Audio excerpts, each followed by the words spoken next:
కళ్ళు మూసినట్లయితే ప్రార్థన చేసుకుందాం. స్తోత్రం తండ్రి, మహోన్నతుడా, మహాపరిశుద్ధుడా, నీ బంగారు పరిశుద్ధ నామమునకు స్తోత్రాలు చెల్లిస్తున్నాం నాయన.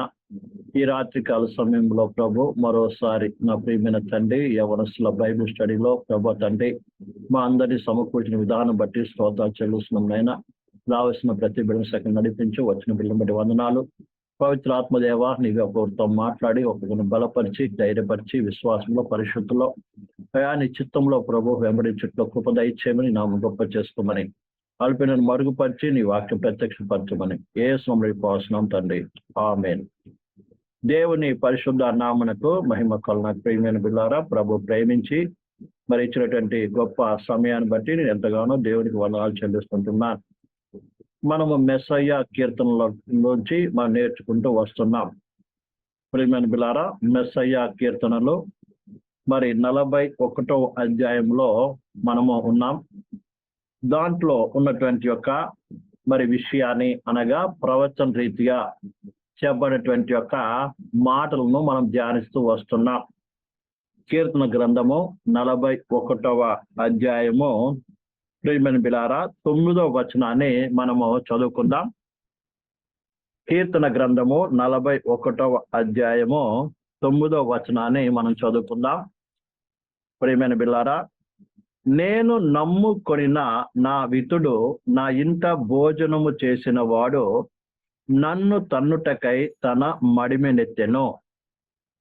ప్రియమైన బిడ్డలారా, మనం పోయిన వారంలో కూడా చెప్పుకున్నాం, దానికి ముందు కూడా మనం చెప్పుకున్నాం.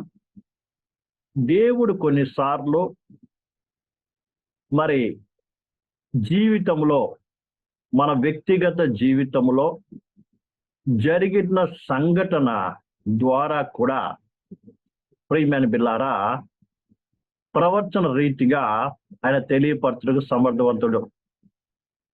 ఇక్కడ చదవబడి వాక్య భాగము నిజముగా దావీదు యొక్క జీవితంలో అక్షరార్థముగా జరిగినటువంటి ఒక సంఘటన ద్వారా ఇదే విషయము ఇదే రీతిగా మన రక్షకుడైనటువంటి యేసుక్రీస్తు జీవితంలో కూడా జరిగినట్టుగా ప్రభువే తన స్వయముగా తన యొక్క మాటల్లో తెలియపరిచిన వాడుగా ఉన్నాడు. ప్రియమైన బిడ్డలారా, ఇక్కడ మనం చదివినప్పుడు నేను నమ్ముకొనిన నా వితుడు నా ఇంట భోజనము చేసిన వాడు నన్ను తన్నుటకై తన మడిమెనెత్తెను అన్న మాటను చూస్తున్నాం. దావీదు జీవితంలో కూడా తాను నమ్ముకున్నటువంటి ఒక వ్యక్తి, తన యొక్క స్నేహితుడు, అలాగే తన ఇంట భోజనం చేసిన వ్యక్తి ప్రియులారా చివరికి ఆయన్నే చంపడానికి ప్రియులారా ఆయనకు వ్యతిరేకముగా నిలబడిన వాడుగా ఉన్నాడు.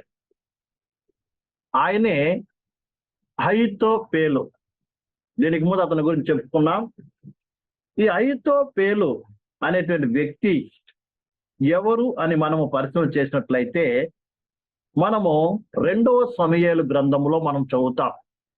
దీనికి ముందే వచనాలన్నీ కూడా చెప్పబడింది.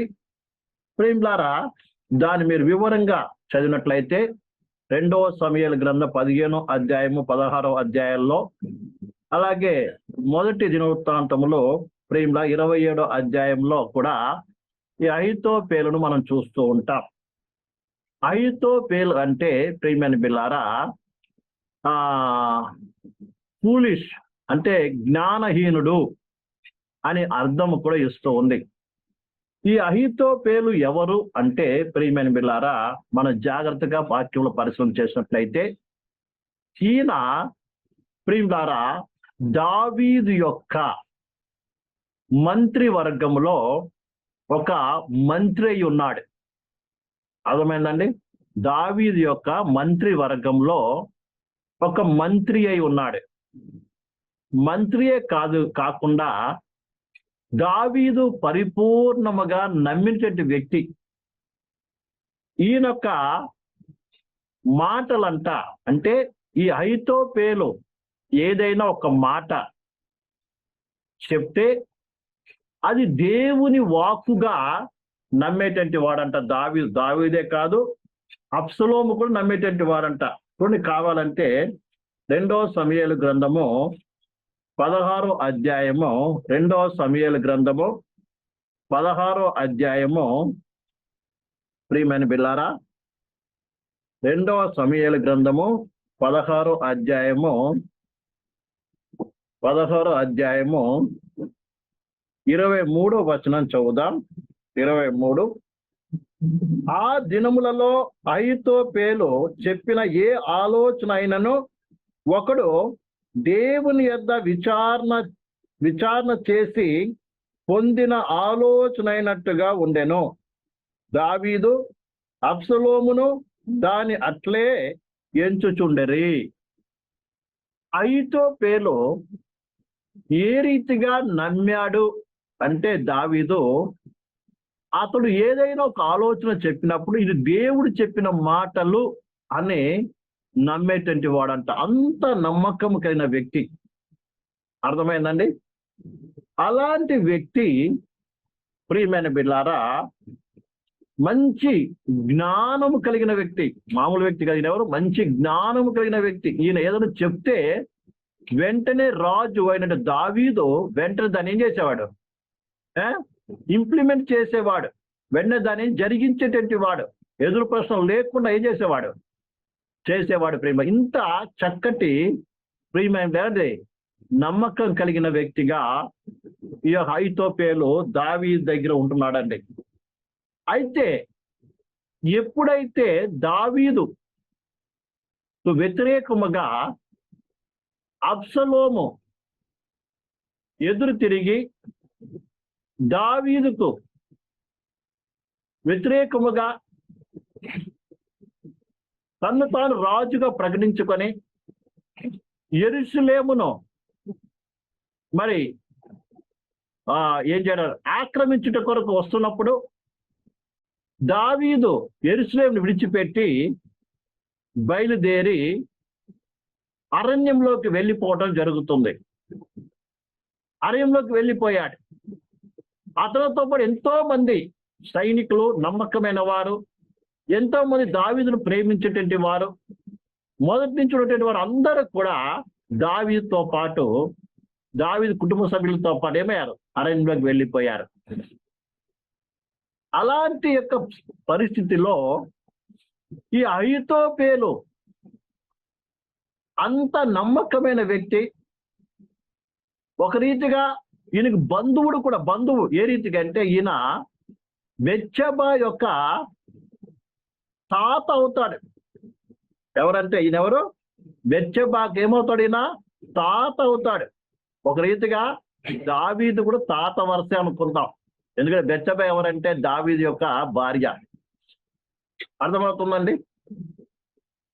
అలాంటి వ్యక్తి, ఎంతో వృద్ధుడైన వ్యక్తి, దావీదుతో పాటు వెళ్ళవలసిన వ్యక్తినా, కానీ దావీదుతో వెళ్ళటం ఆయనకి ఏం లేదు, ఇష్టం లేదు.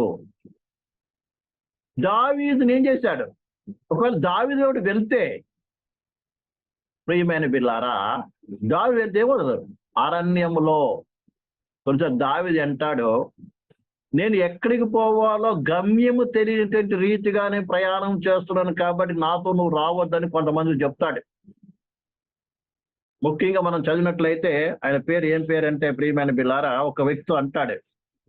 ఆయన ఎవరంటే ప్రియమైన ఇత్తీయ. మనం 15వ అధ్యాయంలో 20వ వచనం చూసినట్లయితే, 19వ వచనం చూసినట్లయితే, ప్రియమైన బిల్లారా, రాజు గిత్తీయుడకు ఇత్తీని కనుగొని, నీవు నివాసస్థలము పోరు పరదేశినై ఉన్నావు, నీవెందుకు మాతో కూడా వచ్చుచున్నావు? నీవు తిరిగిపోయి రాజున్న స్థలమున ఉండుము. నిన్ననే వచ్చి నీకు ఎక్కడికి పోతునో తెలియక ఉన్న మాతో కూడా ఈ తిరుగులాట ఎందుకు అంటున్నాడు.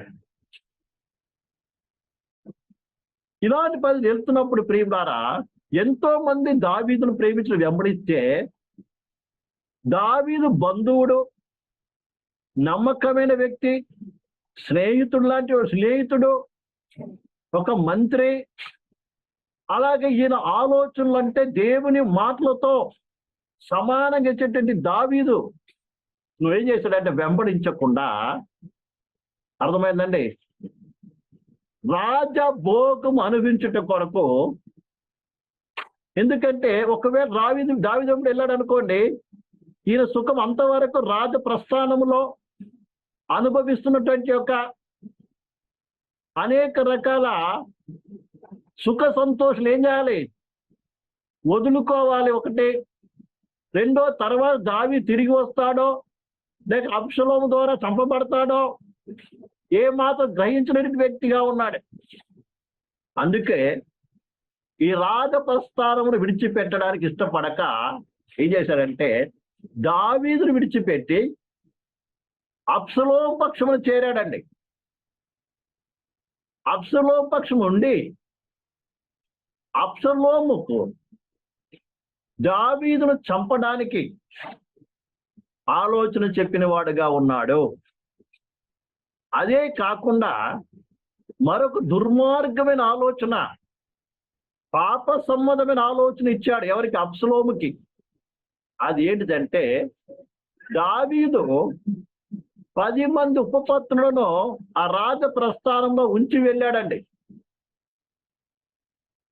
అయితే ఈ యొక్క అహితోఫెలు ఏం చేశాడంటే, నువ్వు అనగా అబ్షలోముతో అన్న మాట ఏంటంటే, నువ్వు వెళ్ళి వారితో, అది కూడా ఏంటిది, ఇజ్రాయేల్ ప్రజలందరూ తెలుస్తుండగా నువ్వు మిద్దె మీద గుడారం వేసి వారితో నువ్వేం చేయాలి? పోవాలి.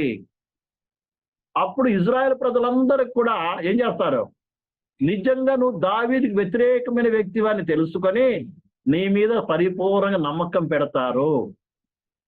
తల్లితో సమానమైనటువంటి యొక్క దావీదు ఉపపత్నులతో ఏం చేస్తున్నాడు? పాపం చేయమని ప్రేరేపించాడు. అదే రీతిగా అబ్షలోము కూడా పని చేశాడండి. చూడండి ఎంత ద్రోహమో. ఈ సంగతి వింటే దావీదు హృదయం ఎలా బాధపడుతుంది. అదే అంటున్నాడు, నాతో కలిసి భోజనము చేసిన వాడు నా హితుడు ఏం చేశాడు? నా హితుడు ఏం చేశాడండి? నన్ను తన్నుటకు మడిమెనెత్తెను. నాతో కలిసి ఇంతకాలం ప్రయాణం చేశాడు ఈయన. బహుశా ఎప్పటి నుంచి ప్రయాణం చేస్తున్నాడో, బెచ్చబాని వివాహం చేసుకున్నప్పటి నుంచి ఆయన ప్రయాణం చేస్తున్నాడేమో, దానికి ముందు నుంచి ఉన్నాడేమో. ఎంత నమ్మకమైన దేవునితో సమానంగా ఎంచుకున్నటువంటి వ్యక్తి ఏం చేశాడంటే ద్రోహం చేశాడు. అప్పుడు దావీదు ఎంత బాధపడతాడు చూడండి, ఎంత బాధపడుతుంది. ప్రియులారా, ఆ రీతిగా చేశాడు. అదే కాకుండా దావీదును చంపడానికి, యుద్ధం చేయడానికి కూడా ఏం చేస్తున్నాడు? అబ్షలోము ప్రేరేపిస్తున్నాడండి. అయితే ప్రియులారా, ఆ ఆలోచన ప్రియులారా ఏమైంది? ప్రియులారా, ఆ ఆలోచన చెడగొట్టబడింది. ఎందుకంటే అక్కడ ఇంకొక ఆలోచనకర్త ఉన్నాడు. ఎవరంటే ఊషై. మనం 17:5 చూసినట్లయితే అర్కీయుడైన ఊషై, ఈయన ఎవరంటే దావీదు పక్షంన అబ్షలోము దగ్గర ఉన్నాడు. అయితే ఆయన ఏం ఆలోచించాడంటే, ఈసారి అహితోఫెలు ఇచ్చినటువంటి ఆలోచన సరైనది కాదు అని చెప్పినప్పుడు అబ్షలోము ఈ యొక్క అహితోఫెలు యొక్క ఆలోచన ఏం చేయాలి? వినలేదండి. వెంటనే ఇతనికి ఎంతో అవమానముగా ఎందుకంటే ఇప్పటి వరకు కూడా అతని ఆలోచన దావీదు కావచ్చు, అబ్షలోము కావచ్చు, ఎన్నడూ మీరలే. ఇతనికి దేవునికి కలిగినటువంటి యొక్క గౌరవాన్ని, దేవునికి ఎంత గౌరవిస్తారో, దేవుని మాటకి ఎంత గౌరవిస్తారో అంతగా గౌరవించినటువంటి వ్యక్తులు ఎప్పుడైతే ఈయన మాట వినలేదో వెంటనే ఇతడు వెళ్ళి ఏం చేశాడు? ఉరి వేసుకొని చనిపోయాడు. అర్థమైందండి? అదే రీతిగానే ప్రియమైనటువంటి దేవుని ప్రజల వల్ల బాగా గ్రహించాలి.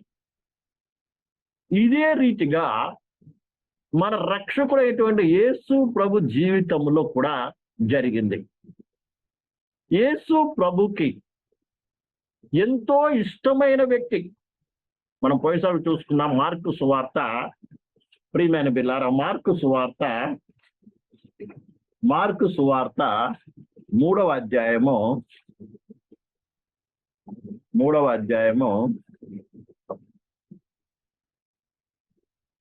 మార్కు సువార్త 3వ అధ్యాయం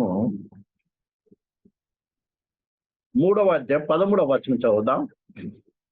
ఆయన కొండ ఎక్కి తనకిష్టమైన వారిని పిలువగా వారు ఆయన ఎద్దుకు వచ్చిరి. వారు తనతో కూడా ఉన్నట్లు దెయ్యములను వెళ్ళగొట్టు అధికారము గలవారై సువార్త ప్రకటించుటకు వారిని పంపవలనని ఆయన 12 మందిని నియమించెను. ఇక్కడ ఇస్కరియోతు యూదా 12 మందితో పాటు ఒక అపోస్తుడు, కావాలంటే 19 చదివినట్లయితే ఆయనను అప్పగించిన ఇస్కరియోతు యూదా. ఈ ఇస్కరియోతు యూదాను కూడా దేవుడు ఏర్పాటు చేసుకున్నాడండి. 12 మంది అపోస్తులతో పాటు యూదాను కూడా ఏర్పాటు చేసుకున్నాడు. ఈయన ఎవరు? ఇష్టమైన వాడు. ఎవరికి? యేసుకి ఇష్టమైన వాడు. ఎందుకంటే ఇష్టమైన వాడు మా అందరిని ఏం చేశాడు? ఏర్పాటు చేసుకున్నాడు. విషయాన్ని బాగా అర్థం చేసుకోవాలి. ఇలా ఇష్టమైన వ్యక్తి 12 మంది ఒక అపోస్తుడుగా ఉన్నాడు. 3.5 సంవత్సరాలు పేతురు, యోహాను, మిగతా అపోస్తులతో పాటు సమానంగా దేవుని కృప పొందుకొని యేసు ప్రభుతో ఉంటూ, యేసు ప్రభు శిష్యుడిగా ఉంటూ, యేసు ప్రభుని వెంబడిస్తూ, యేసు ప్రభు చెప్పిన కార్యాలన్నీ జరిగిస్తూ, యేసు ప్రభు చెప్పినట్టుగా గ్రామాలకు తిరిగి రాజ్య సువార్త ప్రకటిస్తూ, అద్భుతాలు జరిగిస్తూ, ఆశ్చర్యంగా జరిగిస్తూ, చనిపోయేవారు లేపి, ఇక అనేకమైన కార్యాలు జరిగించినటువంటి వ్యక్తిగా మనం చూస్తున్నాం. అర్థమైందని మీరు మత్తయి సువార్త 12వ అధ్యాయం మనం చూసినప్పుడు ఈ 12 మందిని ఏర్పరిచి మరి దేవుడు వారి రోగాలు స్వస్థపరచుటకు, దయ్యాలు వెలగొట్టుకు, అద్భుతాలు చేయటానికి, చనిపోయిన వాళ్ళు లేపడానికి, ఇలా సువార్త ప్రకటించడానికి ఏం చేశాడు? దేవుడు ఏర్పాటు చేసి ఆయా గ్రామాలకు పంపించాడు. ఈ రకంగా పరిచర్యలో పాలు పుచ్చుకున్న వ్యక్తిగా మనం చూస్తుంటున్నాం. వాడు అపోస్తుల కార్యాలు మనం చదివినట్లయితే ప్రియమైన బిడ్డలారా, అపోస్తుల కార్యాలు 1వ అధ్యాయము, అపోస్తుల కార్యములు 1వ అధ్యాయము ప్రియమైన బిడ్డలారా 16, 17 చదువుదాం. సహోదరులారా, యేసును పట్టుకొనిన వారికి త్రోవ చూపిన యూదాను గురించి పరిశుద్ధాత్మ దావీదు ద్వారా పూర్వము పలికిన లేఖనము నెరవేరవలసి ఉండెను. అతడు మనలో ఒకడికి ఎంచబడిన వాడై ఈ పరిచర్యలో పాలు పొందెను. ఇక్కడ అపోస్తలుడైన పేతురు గారు స్వయముగా చెప్తున్న మాట ఏంటంటే, యేసును పట్టుకొనుటకు త్రోవ చూపిన యూదాను గురించి పరిశుద్ధాత్మ దావీదు ద్వారా ఏమైనా పలికాడు. క్లియర్గా చెప్తాం. దావీదు ద్వారా ఏంటంటే యూదాను గురించే పలికాడంట. తర్వాత అంటున్నాడు, అతడు మనలో ఒక్కడిగా ఎంచబడిన వాడై ఈ పరిచర్యలో పాలు పొందెను. ఈ పరిచయం ఏం చేశాడు? ఇప్పుడు అపోస్తులు చేసిన పరిచయం అంత ఈయన కూడా పాలు పొందిన వ్యక్తిగా చూస్తున్నాం. ఇలాగూ నమ్మకంగా ఉన్నాడు. అదే కాకుండా ఈ 12 మందిలో కూడా ఈయనకు ఒక స్పెషల్ ప్రియం ద్వారా ఆధిక్యత ఇవ్వబడింది. అదేంటంటే ఖజానాదారుడుగా ఉన్నాడు, ట్రెజరర్గా ఉన్నాడు. ప్రియమ మన అపోస్తుల యోహాను సువార్త చదివినట్లయితే 13వ అధ్యాయం మనం చదువుతాం. ప్రియమైన బిడ్డలారా 13వ అధ్యాయము 29వ వచనం చదువుదాం. 28, 29. యోహాను సువార్త 13, 28, 29. ఆయన ఎందు నిమిత్తము అతనితో అలాగూ చెప్పినో అది భోజనమును ఉండిన వారిలో ఎవరికిని తెలియలేదు. డబ్బు సంచి యూదా యొద్ద ఉండిన గనక పండుగకు తమకు కావలసిన వాటిని కొనమనైనను బీదలకేమైనా ఇమ్మమనైనను యేసు వానితో చెప్పినట్టు కొందరు అనుకొనిరి. యూదా ఎవరంటే ట్రెజరర్గా ఉన్నాడు. అర్థమైందండి? ఈ 12 మందిలో ప్రభు సేవ కొరకు అనేక మంది ఇస్తున్న కానుకలన్నీ కూడా ఈయన దగ్గర ఉండేటువంటిది. ఈయన ఏదైనా కొనాలన్నా, ఏదైనా ఎవరికి ఇవ్వాలన్నా ఈయన అన్ని పనులు చూసుకుంటే వాడే. డబ్బు సంచి ఆయన చేతికి ఇవ్వడం అంటే ప్రియమైన బిడ్డలారా, ఆయన ఎంత నమ్మకమైన వాడుగా ఉండుంటాడు. ఇంకో విషయం, దేవుడు హృదయ అంతరంగం ఎరిగిన వాడు. ఈ విషయాన్ని బాగా అర్థం చేసుకో. ఈయన ఎంత నమ్మకమైన వాడిగా ఉండొచ్చు, ఎంత ఇష్టమైన వ్యక్తిగా ఉండొచ్చు. ఇష్టం అంటే ఎవరి ఇష్టమైనకి? దేవునికి ఎవరు ఇష్టమండి? ఎవరికైతే ఆయన మీద ఇష్టం ఉందో, క్షమించాలి, ఎవరికైతే దేవుడి మీద విశ్వాసం ఉందో వారే ఏంటిది ఆయనకి ఇష్టం అని దేవుని వాక్యం చెప్తుంది. విశ్వాసం లేకుండా దేవునికి ఇష్టం అంటే అసాధ్యము. అందుకే యూదా కూడా అన్ని విడిచిపెట్టి, దానికి ముందు ఏ కార్యాలు చేశాడో మనకు తెలియదు, అన్ని విడిచిపెట్టి ప్రియమైన బిడ్డలారా యేసు ప్రభుని వెంబడించడానికి వచ్చిన వ్యక్తి. అర్థమైందండి? ఒక నిజమైన శిష్యుడు అండి. యేసు ప్రభు సేవ చేయాలంటే ఏం కావాలి కదా? యేసు ప్రభుని వెంబడించాలంటే ఏం కావాలి? మొట్టమొదట యేసయ్య మీద విశ్వాసం కావాలి. యేసయ్య మీద నమ్మకం తప్ప మరి దేని మీద నమ్మకం ఉండడానికి వీలేదు. మన మీద కూడా నమ్మకం మన మీద ఉండడానికి వీలేదు. అంటే అర్థమైంది? మన సొంత బలం మీద, జ్ఞానం మీద, తెలివి మీద ఏముండకూడదు, నమ్మకం ఉండదు. ఎవరి మీద ఉండాలి? పరిపూర్ణంగా యేసయ్య మీద ఆధారపడాలి. ఇది ప్రియ సహోదరి సహోదరు, అలాంటి వారి ఇష్టలైన వారు. ఈ 12 మంది కూడా యేసు ప్రభువే మాకు కావాలి, ఆయనే అన్ని చూసుకుంటాడు, ఆయనే మా ఆధారము అని వచ్చినటువంటి వారు. ఇలాంటి ఇష్టమైన వ్యక్తి, నమ్మకంగా ఉన్నటువంటి వ్యక్తి. అర్థమైందండి?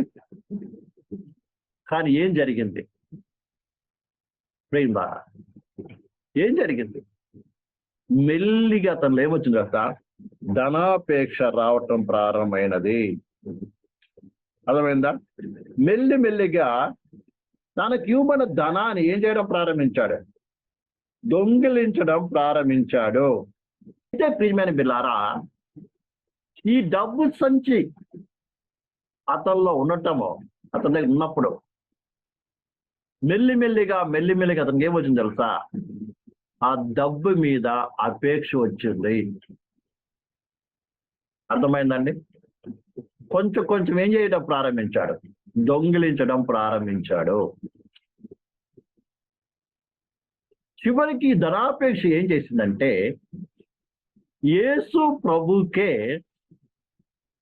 ద్రోహం చేసే పరిస్థితికి వచ్చింది. ఏ రీతికి అయితే అహీతోపెలు దావీదు వెంబడి ఉండకుండా, దావీదును వెంబడించకుండా, కష్టకాలంలో ఉన్నప్పుడు దావీదు పక్షం నుండి తన శత్రుల పక్షంలో చేరినట్టుగా యూదా సమాజం అంతా కూడా, శాస్త్రులు పరిసయ్యులు అందరూ కూడా యేసు ప్రభుని పట్టుకోవాలని ప్రయత్నాలు చేస్తూ ఉన్న సమయంలో ఇస్కరియోతు యూదా పోయి వారి పక్షంలో చేరాడండి. ఎవరు చేరాడండి? ఆ యొక్క శాస్త్రులు పరిసయ్యులు యూదా పెద్దల పక్షంలో చేరి, నేను యేసు ప్రభుని అప్పగిస్తాను, నాకు ఏమిస్తారు అని యేసు ప్రభు ఏం చేశాడు? బేరం పెట్టాడండి. ప్రియులారా, ఏం చేశాడు? బేరం పెట్టాడు. అర్థమైందండి? 30 వెండి నాణాలు కుదుర్చుకున్నాడు. కుదుర్చుకొని యేసు ప్రభుని ఎప్పుడు అప్పగించాలి, ఎలా అప్పగించాలి అన్నీ కూడా చక్కగా ఆ యూదా పెద్దలతో ఏం చేశారు, మంచిగా డిస్కస్ చేసి ఆలోచన చెప్పారు.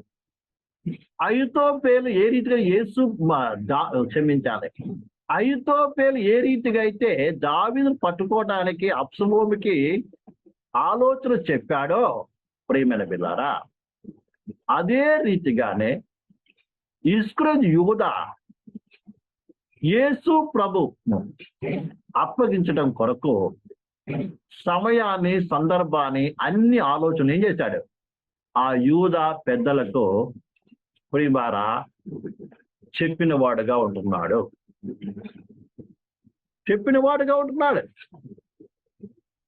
అందుకే యేసు ప్రభు స్వయముగా అన్న మాట ఏంటిదంటే ప్రియమైన బిడ్డలారా, చూడండి, ఇదే 13:18 రాయబడిన మాట చూడండి. మిమ్మల్ని అందరిని గూర్చి నేను చెప్పలేదు, నేను ఏర్పరచుకొనిన వారిని ఎరుగుదును, కానీ నాతో కూడా భోజనము చేయువాడు నాకు విరోధముగా తన మడిమనెత్తెను అను లేఖనం నెరవేరుటకై ఇలాగో జరుగును అని ఇక్కడ క్లియర్ గా అక్కడ దావీదు కీర్తన చెప్పబడిన మాటను యేసు స్వయముగా అయితే చెప్తున్నాడండి. ప్రియ సహోదరి సహోదరుల, దావీదు జీవితంలో అహితోఫెలు చేసిన కార్యమే ఇశ్రాయేలు యూదా యేసు ప్రభు జీవితంలో క్రియ జరిగించడం చూస్తాం. ఈ రకంగా అహితోఫెలు ఏం చేశాడు, ప్రియమారా యేసు ప్రభుకి ద్రోహం చేశాడు. అందుకే అపోస్తుల కార్యంలో ప్రియమారా పేతురు ఈ రీతిగా అంటాడు. ప్రియమైన బిడ్డలారా చూడండి, ఇక్కడ చదివినట్లయితే 1వ అధ్యాయము 18, ఈ యూదా ద్రోహం వలన సంపాదించిన రోకలనిచ్చి ఒక పొలము కొనెను. రెండైతే ద్రోహము చేశాడు అంటున్నాడు. యేసయ్యకి ఏం చేశాడంట, ద్రోహము చేశాడు. ద్రోహం అంటే ఏంటిది, నమ్మిన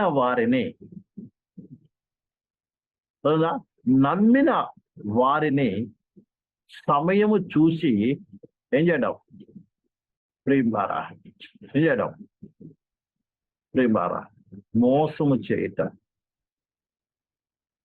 తోడుగా ఉండవలసిన సమయంలో తోడుగా ఉండకుండా, సహాయము చేయవలసిన సమయంలో సహాయము చేయకుండా, ప్రియమారా వారికి వ్యతిరేకముగా క్రియ జరిగించేదే దాని ద్రోహం అంటారు. అర్థమైందండి, ద్రోహం అంటారు. అలా ద్రోహం చేసి ధనం సంపాదించి ఏదో పొలము కొన్నాడంట. అర్థమైంది, ఏం చేశాడు, పొలము కొన్నాడు. విషయాన్ని బాగా అర్థం చేసుకోండి. తర్వాత బాధపడి ఏం ప్రయోజనం లేదు, చేసినంత చేసిన తర్వాత బాధపడితే ప్రయోజనం లేదండి. ఈ రకంగా అప్పగించాడు. చివరికి దాని వలన అతనికి ఏం లేదు, ఏ లాభము లేదు. చివరికి వెళ్ళి ఏం చేశాడు, ఉరి వేసుకొని చచ్చిపోయాడు. అహితోఫెలు కూడా ఏం చేశాడు, ఉరి వేసుకొని చచ్చిపోయాడు. ఈయన కూడా అయితే ఉరేసుకొని చచ్చిపోయాడు. దీని ద్వారా మనం నేర్చుకోవాల్సిన పాఠం ఏంటిది, ప్రియమైన సహోదరి సహోదరులారా, యవనస్తులారా, మనం నేర్చుకోవాల్సినటువంటి పాఠం ఏంటిదని, దావీదు ఏ రీతి అహితోఫెలు నమ్మాడో, ప్రభువైన యేసుక్రీస్తు ఏ రీతిగా అయితే యూదాను నమ్మాడో, అదే రీతిగా మనందరినీ కూడా ఆయన నమ్మాడండి. అర్థమైందా? ఆయన నువ్వు ఎలాంటి వాడవో, ఎలాంటి దానవో, నీ పుట్టుకేంటిదో, నీ స్వభావం ఏంటిదో ఆయన చూడలేదు. నీ క్రియలను బట్టి ఆయన ఏం చేయలేదు, నిన్ను రక్షించలేదు. నీ మంచితనాన్ని బట్టో, నీ యోగ్యతను బట్టో నిన్ను రక్షించి తన బిడ్డలుగా చేసుకోలేదు, తన శిష్యుడుగా ఏర్పాటు చేసుకోలేదు. కేవలము ఆయన సువార్త విని ఏం చేసావు, నువ్వు ప్రభు నమ్ముకున్నావు, మారుమనసు పొందావు. ప్రభా నువ్వు నాకు కావాలని ఏం చేస్తావు? ఆయనకి నీ జీవితాన్ని అప్పగించుకున్నావు. అది చూసి తన బిడ్డగా, తన ఇంటి వారిగా, తన కుమారులుగా ఉండటానికి ఏం చేశాడు? నేను ఏర్పాటు చేసుకున్నాడు. అవునండి,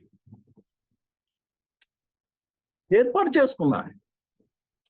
ఏర్పాటు చేసుకోవడమే కాకుండా ప్రేమదారా, ఆయన చేసే పనిలో, ఆయన సేవలో కూడా నీకు పాలిభాగస్సునిగా చేశాడు. అలా మన ఇస్కరియోతుకు ఏం చేశాడు? ఆయన పరిచర్యలో పాలిభాగస్తుని చేశాడు. 12 మంది అపోస్తలులతో పాటు ఆయన కూడా ఒకడై ఉన్నాడు. అలాగే దేవుని సంఘములో, దేవుని యొక్క సన్నిధిలో సేవలో కూడా దేవుడు ఏం చేశాడు? నీకు పాలిభాగస్తుని చేశాడు. అయితే ఇక్కడ పరిశీలించుకోవాల్సిన సమయం ఏంటంటే, కాలం గడుచున్న కొలది కొన్ని ప్రతికూల పరిస్థితులు ఎదురైనప్పుడు, కష్టకాలం ఎదురైనప్పుడు, మన జీవితంలో నిందలు, బాధలు, అవమానాలు వచ్చినప్పుడు మనము అహీతోపెలు దావీదును విడిచిపెట్టి దావీదుకు శత్రువు అయినటువంటి ప్రియమైన పిల్ల, బహుశా కుమారుడే కావచ్చు, కానీ దావీదుకు వ్యతిరేకముగా జీవించిన వ్యక్తి. దావీదు ఎవరండి? దేవుని చేత వాగ్దానం చేయబడి, పిలువబడి, ఏర్పాటు చేయబడి, అభిషక్తుడుగా అభిషేకింపబడి దేవుని సింహాసనం మీద దేవుడే ఇజ్రాయేల్ మీద ఏం చేశాడు? రాజుగా అభిషేకించబడిన వ్యక్తి. సరే, తాను తప్పు చేశాడు, పాపము చేశాడు. అయితే విషయం అది కాదు. కానీ అబ్షలోము అయితే తను తాను రాజుగా ప్రకటించుకున్నాడు. తను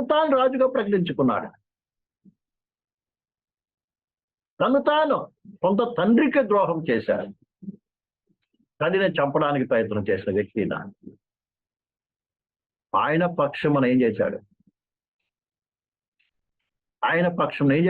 జాయిన్ అయినట్టుగా చూస్తున్నాం.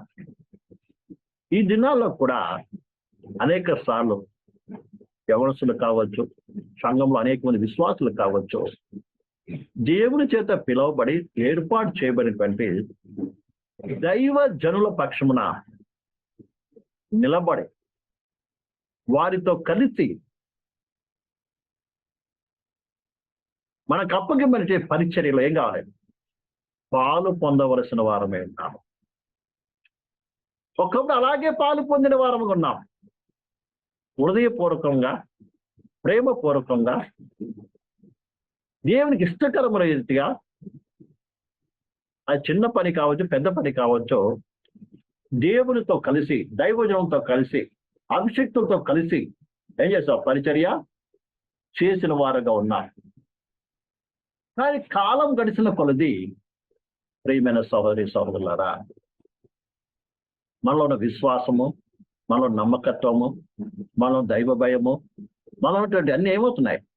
తగ్గిపోవడం బట్టి దైవ జనుల అభిషక్తులైనటువంటి వారి పక్షము ఉండవలసిన మనము, అర్థమవుతుందండి, ఎవరో మధ్యలో వస్తారు ఏమంటే అనామికులు, తము తాము హెచ్చించుకొని, తము తాము గొప్పవారిగా, తము తాము ఏవో పెద్ద గొప్ప తెలిసినట్టుగా హెచ్చించుకొని గర్వపు మాటలు మాట్లాడుతూ, ఇతరుల మీద నేరారోపణ చేస్తూ, ముఖ్యంగా దైవ సేవకుల మీద వ్యతిరేకంగా మాట్లాడుతూ,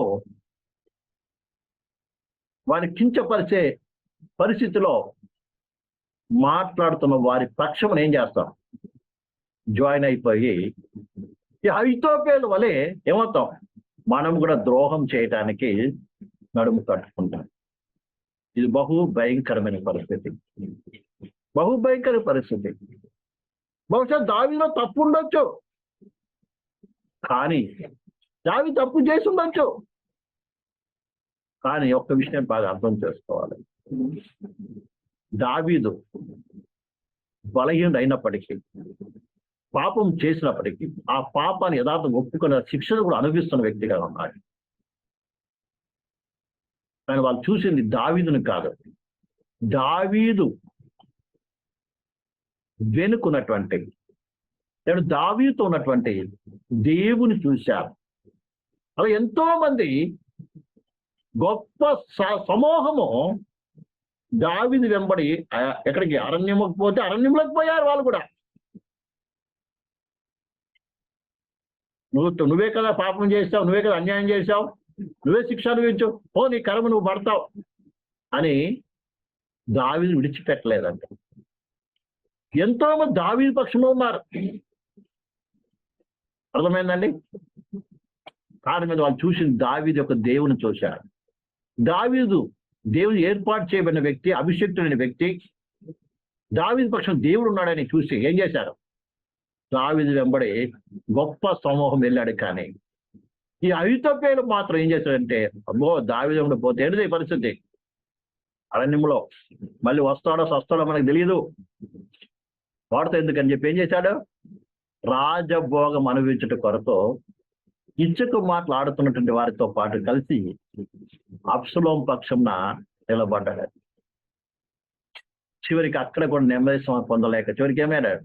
తాను ఆత్మహత్య చేసుకునే పరిస్థితికి వచ్చింది. అదే రీతిగా యేసు ప్రభుతో పాటు ఉన్న వ్యక్తి, నమ్మకమైన వ్యక్తి, ఇష్టమైన వ్యక్తి ఇస్కరియోతు యూదా కూడా ఆదిలో ఎంతో ప్రభు ప్రేమలో ఉన్న వ్యక్తి, ప్రభు విశ్వాసం కలిగిన వ్యక్తి, ప్రభువును వెంబడించిన వ్యక్తి, నమ్మకమైన వ్యక్తి, దేవుని చేత ఒక ఉన్నతమైన పదవిని పొందిన వ్యక్తి. కానీ రాను అతను అపనమ్మకం రావటం బట్టి ప్రియమైన పిల్లారా, ధనాపేక్షతో ధనాన్ని దొంగిలిస్తూ చివరికి ప్రియమారా ఆ డబ్బు కొరకు యేసు ప్రభుని అమ్మివేసే పరిస్థితికి వచ్చాడు. చివరికి యేసు ప్రభుని అప్పగించడానికే ప్రియమైన బిల్లారా దుస్తులతో కలిసి, అన్యజనులతో కలిసి ఆలోచన చెప్పిన వాడుగా ఉన్నాడు. ఎందుకంటే వాళ్ళతో చెప్పి వచ్చాడు కదా, నేను ఎవరిని ముద్దు పెట్టుకుంటానో ఆయనే యేసు, మీరు పట్టుకోండి అని వాళ్ళకి మంచి ఆలోచన చెప్పి కూడా వచ్చాడు. చివరికి అప్పగించాడు. కానీ దానివల్ల ఈయనకి ఏం ప్రయోజనం దొరికింది? ఏ ప్రయోజనం లేదు, నెమ్మది లేదు, సమాధానం లేదు. చివరికి పిచ్చివాడిని వాళ్ళే ఆ తీసుకున్న 30 వెండి నాణేలు తీసుకుపోయి వాళ్ళకే పారేసేసి చివరికి వెళ్ళి ఊరేసుకొని చనిపోయినట్టుగా చూస్తున్నారు. అహితోపేలుకి ఏ గడ్డి పట్టిందో అదే ఇస్కరియోతు గడ్డి పట్టింది. ప్రియమైన సహోదరి సహోదరు, మనల్ని కూడా దేవుడు ఎంతో ప్రేమించి మనం రక్షించుకొని మనల్ని తన యొక్క సన్నిధిలో తన బిడ్డలుగా, తన శిష్యులుగా ఆయన పని చేయటానికి మనం ఏర్పాటు చేసుకున్నాం. ఆయనతో పాటు ఉండడానికి ఏర్పాటు చేసుకున్నాడు. మనకు కూడా చిన్న చిన్న పనులు అప్పగించాడు. ఆ పని ఎంతో నమ్మకం యథార్థంగా చేసుకుంటూ వచ్చాం. అయితే రాను మనం కూడా అహితోపేలులాగా ఏదో మనలో తెలియని, అందుకంటాడు చేదైన వేరు మీలో మొలుచుట వలన మీరు అనేకులు అపవిత్రులైపోతురేమోనని మిమ్మల్ని ఏం చేయండి? పరీక్ష చేసుకోండి, పరిశోధన చేసుకోండి అని దేవుని వాక్యం చెబుతుంది. అలా వ్యతిరేకంగా వినటం వలన చివరికి నువ్వేమవుతున్నావు? దేవుడి సేవకులకు విషయంలో ఏమవుతున్నావు? ద్రోహి అవుతున్నావు, ద్రోహం చేసిన వారం అవుతున్నావు. మనకు అప్పగించిన పనిలో యథార్థంగా నమ్మకత్వముగా లేకపోతే మనం కూడా ఏమవుతాం? ద్రోహులం అవుతాం. ఎందుకంటే మనం నమ్మి అప్పగించాడు. ఇస్కరియోతు చూడండి, అహితోపేలును ఎంతగా నమ్మాడు అంటే ప్రియమైన బిల్లారా, అంతగా నమ్మి ఒక ఉన్నతమైనటువంటి యొక్క ప్రియమైన బిల్లారా ఉన్నతమైనటువంటి పదవిని మరి ఇచ్చాడు. అలాగే యేసు ప్రభు కూడా, యేసు క్రీస్తు కూడా ప్రియమైన బిడ్డలారా ఎంతో నమ్మి ఏం చేశాడు? చక్కటి మంచి ఏమిచ్చాడు? పదవిని ఇచ్చాడు. అలాగే మనల్ని కూడా ప్రేమించి ఒక మంచి ప్రియమైన బిల్లారా, మంచి పదవిని అనుగ్రహించాడు.